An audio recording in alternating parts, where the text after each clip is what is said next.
उन्होंने कहा है कि हमारे पास हिमाचल प्रदेश में बहुत सारी जगहें हैं जहां हम बैठ सकते हैं, बातचीत कर सकते हैं। अगर लोगों को आने में दिक्कत हो हम चंडीगढ़ भी बैठ सकते हैं, वहां भी बैठ सकते हैं। अहम क्या वजह रही जो जनता ने इतना मैंडेट दिया कांग्रेस को? पेंशन स्कीम या और क्या क्या मुद्दे रहे? बहुत सी बातें हैं जिसका, जैसे ओपीएस हमने दिया, महिलाओं को हमने कहा कि हम 1500 महिलाओं को हर माह देंगे, और युवाओं को हमने रोजगार देने की बात की है। और इसी तरह से जो हमारी योजना थी, मैनिफेस्टो में जो जो हमने बातें कही है, उससे लोग बहुत खुश थे। हमारे हिमाचल प्रदेश के किसान बागवान इस सरकार से नाराज थे क्योंकि उन्होंने उनकी बात को अनदेखा किया, उनकी बात को तवज्जो नहीं दी। और हमने कहा हम आएंगे तो हम बागवानों का भी ख्याल रखेंगे, किसानों का भी ख्याल रखेंगे, और जो हमारी हिमाचल प्रदेश की गरीब जनता है जिसमें महिलाएं हैं, महिलाएं का मैंडेट हमारे को बहुत मिला इस बार, क्योंकि महिलाएं खुश थी कि कांग्रेस पार्टी ने हमारा ख्याल रखा। और युवाओं को हमने रोजगार देने की बात की, और युवाओं को हमने रोजगार देने की बात की, और युवाओं ने भी इस काम को बहुत बेहतरीन तरीके से किया। हमारे प्रभारी शुक्ला जी रहे, शुक्ला जी ने भी एक बहुत बड़ी भूमिका हमारे हिमाचल प्रदेश में निभाई है। हमारी हर तरीके से उन्होंने मदद की है। हाँ, जो जो हमने उनको कहा उन्होंने उस बात को जहन में लिया और उस काम को किया, जिसके लिए हम हाई कमांड का आभार प्रकट करते हैं कि आपने शुक्ला जी को भेजकर यहाँ पर हमारी बहुत मदद की। प्रतिभा जी, एक बार और क्लियर कर दीजिए, क्योंकि र्यूमर चल रही है कि आपके विधायक क्या कहीं जा रहे हैं, क्या डर है कि बीजेपी किसी तरीके से आपका काम खराब कर सकती है? नहीं, आप मुझे बताओ क्यों जाएंगे? हाँ, नहीं, ये they are elected, they have won the elections. कहीं नहीं जा रहे हैं? कहीं क्यों जाएंगे? कहीं क्यों जाएंगे? कोई डर नहीं है कांग्रेस नहीं, को? Not at all, not at all.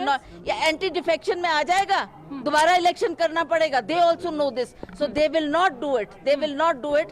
जो जीत कर आए वो हमारे साथ ही रहेंगे, और हमारा फुल मैंडेट है, and we will form the government. और कौन होगा सीएम? क्योंकि आप ये बार बार कह रहे हैं कि वीरभद्र का ही मॉडल है, और एक चुनौती वाली सीट आपको दी गई। आपने बड़ा कैंपेनिंग अच्छा किया, आप हैं उस रेस में, आपको जनता क्या स्वीकार कर रही है सीएम के तौर पर? देखिए, मैं आपको सही तरीके से बोल रही हूँ कि वीरभद्र सिंह जी का नाम हम नजरअंदाज नहीं कर सकते। हमने इलेक्शन में भी ग्राउंड स्तर पे भी जाकर जो वोट मांगे हैं, वीरभद्र सिंह के किए हुए काम, उनका नाम वही चला इस इलेक्शन में, और लोगों ने आखिरी श्रद्धांजलि के तौर पर उनको हमको वोट दिया है।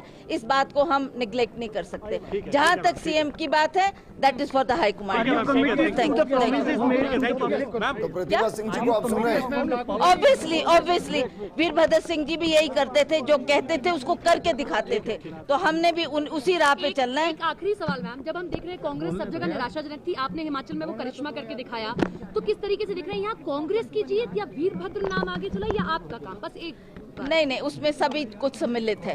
अब मेरा काम तो मीन्स वीरभद्र सिंह। गुजरात में कांग्रेस किस तरीके से पिछड़ी, लेकिन हिमाचल में अच्छा प्रदर्शन। देखिए, आप ये बात मानिए कि हाई कमांड ने जो ये जिम्मेवारी मुझे दी, उसको लेकर मैं आगे बढ़ी। क्यों दी ये जिम्मेवारी मुझे? क्योंकि वीरभद्र सिंह की लेगेसी थी, उनका परिवार था, और उन्होंने कहा इस इलेक्शन में हम उनको नजरअंदाज, उनको आप बात ही पूरी नहीं होने देते। तो मैं ये कह रही थी कि उनके नाम को हम नजरअंदाज नहीं कर सकते। मोदी फैक्टर क्या चला? मोदी जी कितनी बार आए, did he make any dent? कोई हिमाचल में डेंट? एंड ये तो मैं आपको ये बात दावे के साथ कह सकती हूँ कि हिमाचल प्रदेश में मोदी जी को क्यों बार बार लाया गया, इतनी जनसभाओं में लाने की क्या आवश्यकता थी? डरे हुए थे बीजेपी के लोग कि हम इलेक्शन नहीं जीत रहे। They knew it and that's why they